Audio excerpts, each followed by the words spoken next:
उसके बाद उसका जो एग्जामिनेशन होता है वो आपने लिखना होता है, ठीक है। अच्छा, उसके बाद फिर आपने क्या करना होता है, कैविटी प्रिपरेशन करनी होती है, ठीक है ना। कैविटी प्रिपरेशन जब आप करेंगे तो आपने उसमें कोई लाइनिंग बेस कुछ भी नहीं देना है, ठीक है ना। एग्जामिनर आएगा आपको कैविटी प्रिपरेशन देखेगा, कैविटी प्रिपरेशन आपकी ठीक है नहीं है, सही है। अगर कैविटी प्रिपरेशन में कुछ नहीं मॉडिफाई करवाना हो तो आपको बताएगा ये सही नहीं है, इसका डेप्थ सही नहीं है, इसका एक्सेल वॉल सही नहीं है, इसमें आपने जो है अगर फॉर एग्जांपल आप कंपोजिट कर रहे हैं तो इसमें आपने बेवल्स नहीं दिए हैं, तो जो भी कोई गलती थी ना वो उसमें निकाल देगा, ठीक है। वो आप जब सही करेंगे वो दोबारा के देखेगा, ठीक है ना। करवा सकते हैं, आना चाहिए कंपोजिट भी आपको, ठीक है। अच्छा, उसके बाद जो कैविटी प्रिपरेशन आपको देंगे फिर आप लाइनिंग या बेस एग्जामिनर आपको कहेगा कि आप उसमें लाइनिंग या बेस देंगे, ठीक है ना। वो जब लाइनिंग देंगे तो फिर वो आप चेक करेंगे लाइनिंग आपको, ठीक है ना। अच्छा, उसके बाद फिर क्या करेगा, उसके बाद आपको कहेंगे कि इसको रीस्टोर करना है। वो फिर आप जब रीस्टोर कर लेंगे उसको वो आएगा देखेगा कि भाई ये इसमें कोई ओवरहैंग तो नहीं है, इस ये जो है इसमें कोई आई स्पॉट तो नहीं आ रहा है, ठीक है ना। अच्छा, इसकी कार्विंग सही हुई है कि नहीं हुई है, ठीक है ना। इसकी बर्निशिंग कैसे हुई है, फिर वो ये चीज़ है। सर हम मतलब अपने सामने तो प्रिपेयर नहीं करवाएंगे सर पूछिएगा सिर्फ ही आप एग्जामिनर के प्रिपेयर नहीं होता है, वो तो बैठ के बयान के लिए होता है, तो वो सिर्फ बाकी आपका फाइनल प्रोडक्ट जो आपने बनाया वो चेक करेगा, ठीक है ना। सर ये जो लाइनर और बेस देंगे इसको तो सिर्फ थिकनेस में फ़र्क होगा। थिकनेस में 0.5 mm या 0.5 mm से कम जो भी चीज़ होगा वो लाइनिंग होगा, उससे ज़्यादा होगा वो बेस होगा। ठीक है सर। अमलगम में बेस के तौर पर हम कौन सा मटेरियल जैसी यूज़ करेंगे सर? अमलगम में बहुत सारे कर सकते हैं, जिंक ऑक्साइड, यूट्रॉल जी, अगर बहुत ज़्यादा डीप है वो कर सकते हैं, जिंक फॉस्फेट कर सकते हैं, GIC यूज़ कर सकते हैं। अच्छा, ये सारी चीज़ें यूज़ कर सकते हैं। अच्छा ठीक, वो डिपेंड करता है कि जो आपका रिमेनिंग डेंटल थिकनेस है वो कितना है जी, ठीक है ना। अगर आपका remaining dental thickness for example मैं आपको सिनेरियो दे रहा हूँ ना, रिमेनिंग डेंटल थिकनेस आपका 0.5 mm से भी कम आ रहा है, ठीक है ना। पता किस तरह चलेगा आपको 0.5 mm से सर कम कलर से कर देंगे एक्सरे से भी पता चलेगा। एक्सरे आपको कभी भी नहीं बताना है, आपने कहना है रेडियोग्राफ, रेडियोग्राफ। ठीक है। एक्सरे तो सिटी स्कैन का भी है, उसका भी आपने पहले रेडियोग्राफ, रेडियोग्राफ। तो पेरियडिकल रेडियोग्राफ से आपको कंफर्म पता चलेगा कि उसका कितना है, 0.5 mm से कम है, 0.5 mm से। अगर 0.5 mm कर लेंगे या स्टोर जी पेरियप का रेडियोग्राफ लेंगे। पेरियडिकल भी ले सकते हैं, डिपेंड करता है कि आप कुछ कंडीशन में पेरियडिकल भी ले सकते हैं, ठीक है ना। अगर फॉर एग्जांपल क्लास 1 है ऑक्लूजल कैरियस लीजन है ना, तो उसके लिए सबसे बेस्ट वाइटनिंग है, ठीक है ना। अच्छा, अगर क्लास 2 भी है आपने इसके डेप्थ तो पता करना है, ठीक है ना, आप कि ये चैम्बर को इंक्रोच कर रहे हैं कि नहीं कर रहे हैं, उसके लिए बेस्ट जो है वाइटनिंग है, ठीक है ना। मतलब वाइटनिंग आप कहीं पे भी कह सकते हैं कि मैं वाइटनिंग कैरीज का जो प्रॉब्लम है ना, मतलब केस एंडो की तरफ नहीं जा रहा है, वाइटनिंग सबसे बेस्ट है, ठीक है ना। अच्छा, तो उससे आपको डेप्थ का पता चलेगा। फॉर एग्जांपल अगर डेप्थ 0.5 mm से कम है तो आपने पहले सब लाइनिंग देनी है, ठीक है ना। फिर उसके ऊपर आपने लाइनिंग देना है, फिर उसके बाद आपने रिस्ट्रिक्शन करनी है। सब लाइनिंग के लिए सबसे बेस्ट मटेरियल कैल्शियम होता है, ठीक है ना। इरिटेटिंग नहीं है, इरिटेटिंग नहीं है वो भी कौन सी सेटिंग कैल्शियम हाइड्रोक्साइड, सेटिंग कर सेटिंग कैल्शियम हाइड्रोक्साइड आपने यूज़ करनी है, ठीक है। उसके ऊपर आपने GIC की लाइनिंग देनी है, वो इस वजह से आप दे रहे हैं कि आप जो सेटिंग कैल्शियम हाइड्रोक्साइड उसको आप रीइंफोर्स कर रहे हैं, ठीक है ना। ठीक। उसकी स्ट्रेंथ वैसे इतनी नहीं है। उसकी स्ट्रेंथ वीक है, ठीक है ना। उसके ऊपर आप GIC करेंगे। अच्छा, GIC टाइप 1 करेंगे, टाइप 2 टाइप 2 नहीं, लाइनिंग के लिए टाइप 1 टाइफन है, टाइफन जो ल्यूटिंग के लिए भी यूज़ करते हैं। और लाइनिंग और DIC के लिए जी। और उसके ऊपर आप फिलिंग करेंगे, ठीक है। ठीक है सर। तो कैल्शियम हाइड्रोक्साइड जो सब लाइनर के तौर पर देते हैं वो तो टर्सरी डेंटिन या रिपेरेटिव डेंटिन के लिए। रिपेरेटिव डेंटिन को बनाने के लिए उसका क्या होता है, थेरेप्यूटिक इफेक्ट होता है जी। वो उसके लिए हम दे रहे हैं, ठीक है ना। ठीक सब लाइनिंग रिपेरेटिव डेंटिन है ना, उसका एक और अच्छा सा लेयर बन जाए, ठीक ठीक है ना। अच्छा, बहुत सारे इस तरह के केसेस भी होते हैं कि हम क्या करते हैं कि हम उसको आप कह सकते हैं कि हम इनडायरेक्ट फल कैपिंग भी करते हैं। जी सर। फॉर एग्जांपल आप कैरियस लीजन रिमूव कर रहे हैं, जो रिमेनिंग डेंटल थिकनेस से 0.5 से भी कम रह गया, हो सकता है 0.2 रह गया और 0.3 रह गया, एग्जैक्ट तो आप नहीं बता सकते हैं। तो उसमें जो हम सेटिंग कैल्शियम हाइड्रोक्साइड रखते हैं वो हम थेरेप्यूटिक इफेक्ट के लिए रख रहे हैं, ठीक है ना। वो हम इस वजह से रख रहे हैं जो डेंटिंग कर रहे हैं बिटवीन कैरियस लीजन और बिटवीन पल्प ना वो और ज़्यादा बढ़ जाए जी। ठीक है। अच्छा, इसके फिर प्रोटोकॉल ये है कि हम क्या करते हैं कि नीचे वो रखते हैं सेटिंग कैल्शियम हाइड्रोक्साइड, उसके ऊपर लाइन करते हैं टाइप 1 की। अच्छा, उसके बाद पूरी कैविटी को हम टाइप 2 से फिल कर देते हैं, ठीक है ना। फिर हम पेशेंट को क्या करते हैं 3 महीने के बाद बुलाते हैं, 3 महीने के बाद बुलाते हैं, हम देखते हैं कि वो थिकनेस उसकी कितनी बढ़ गई है रेपरेटिव डेंटिन की। अगर रेपरेटिव डेंटिन की अच्छी खासी थिकनेस आ गई थी ना, तो फिर हम क्या करते हैं कि जो ऊपर वाला हमारा GIC था उसको हम एज अ बेस रहने देंगे, रिमूव करेंगे, नीचे एज अ बेस रहने देंगे, और उसके ऊपर मेटल का जो है रिस्टोरेशन हम कर सकते हैं, कॉम्पोजिट का कर सकते हैं, ठीक है ना। मेटल का कौन सा रिस्टोरेशन होता है? गोल्ड एलॉय भी कर सकते हैं। आप खुद कर सकते हैं, लेफ्ट भेजना नहीं, आप खुद मेटल का रिस्टोरेशन कर सकते हैं। अमलगम मेटल अमलगम है, ठीक ठीक है ना, अमलगम। मेटल का रिस्टोरेशन। ठीक। उसमें ज़्यादा रिकमेंडेड ये है कि आप मेटल का रिस्टोरेशन करें, ठीक है। नीचे तो अच्छी खासी रेपरेटिव डेंटिंग बन गई है, ऊपर जो है वो करें। अच्छा मुझे ये बताएं कि आप लोगों ने छुट्टियों में क्लास 1 का क्या पढ़ा है? क्लास 1 रिस्टोरेशन, अमलगम का क्लास 1 रिस्टोरेशन कर रहे हैं ना, उसके बारे में क्या पढ़ा है? कोई वेबिनार अटेंड किया आप लोगों ने, उसका बताएं, या आपने बुक से पढ़ा है उसका बताएं, या जो भी।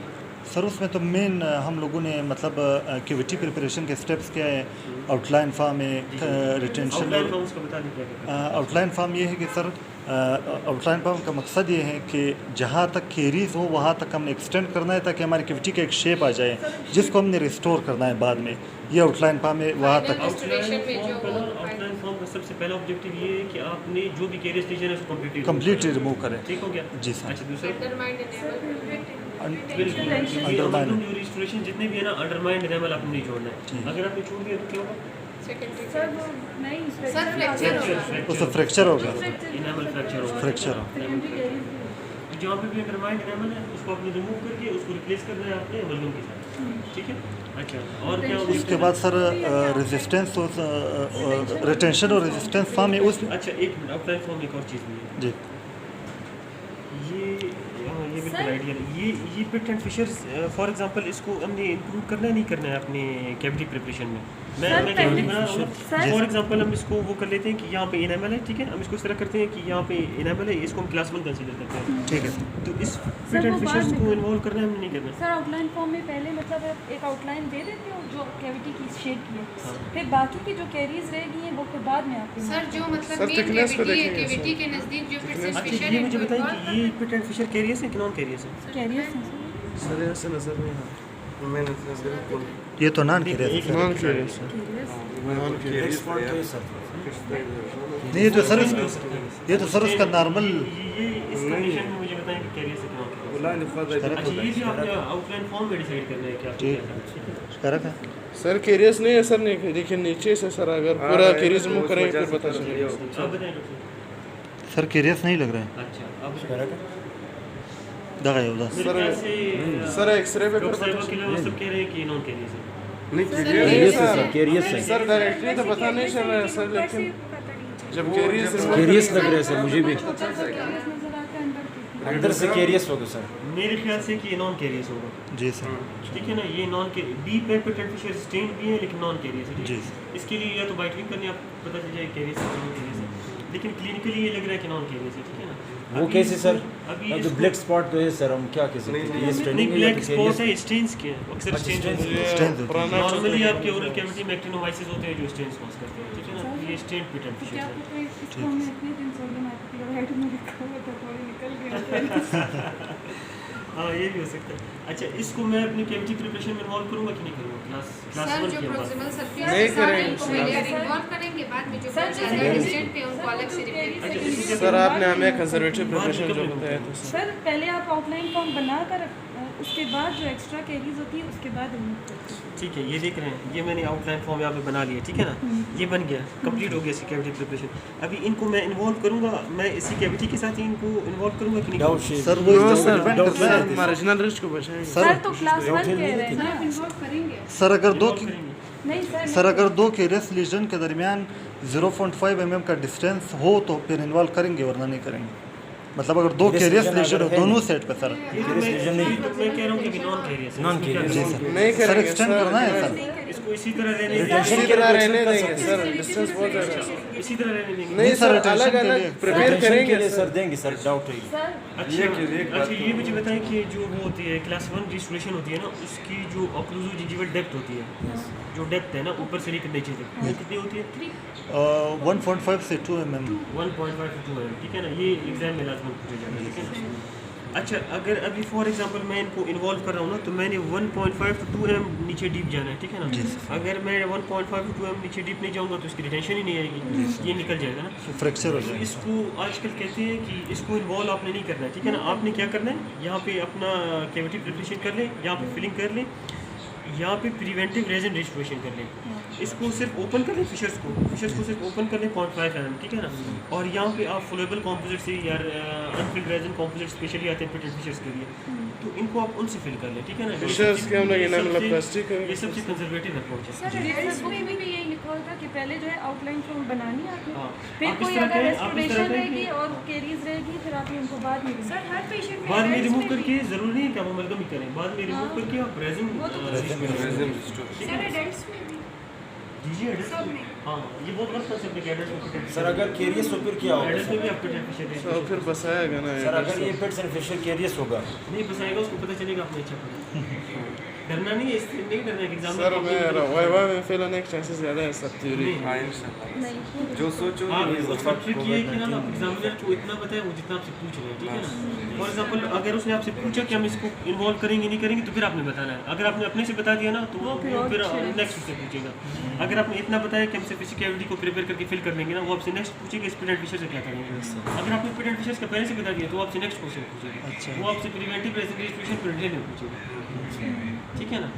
एग्जामिनर को इतना बताएंगे, ठीक है ना, वो फिर और पूछेगा, फिर आप थोड़ा सा बताएं, फिर पूछेगा, फिर थोड़ा सा। सर ये प्रिवेंटिव रेजिन रेस्टोरेशन उसमें नहीं आता सर, जो हम लोग वो करते हैं बच्चों में फिटेड फिशर्स को।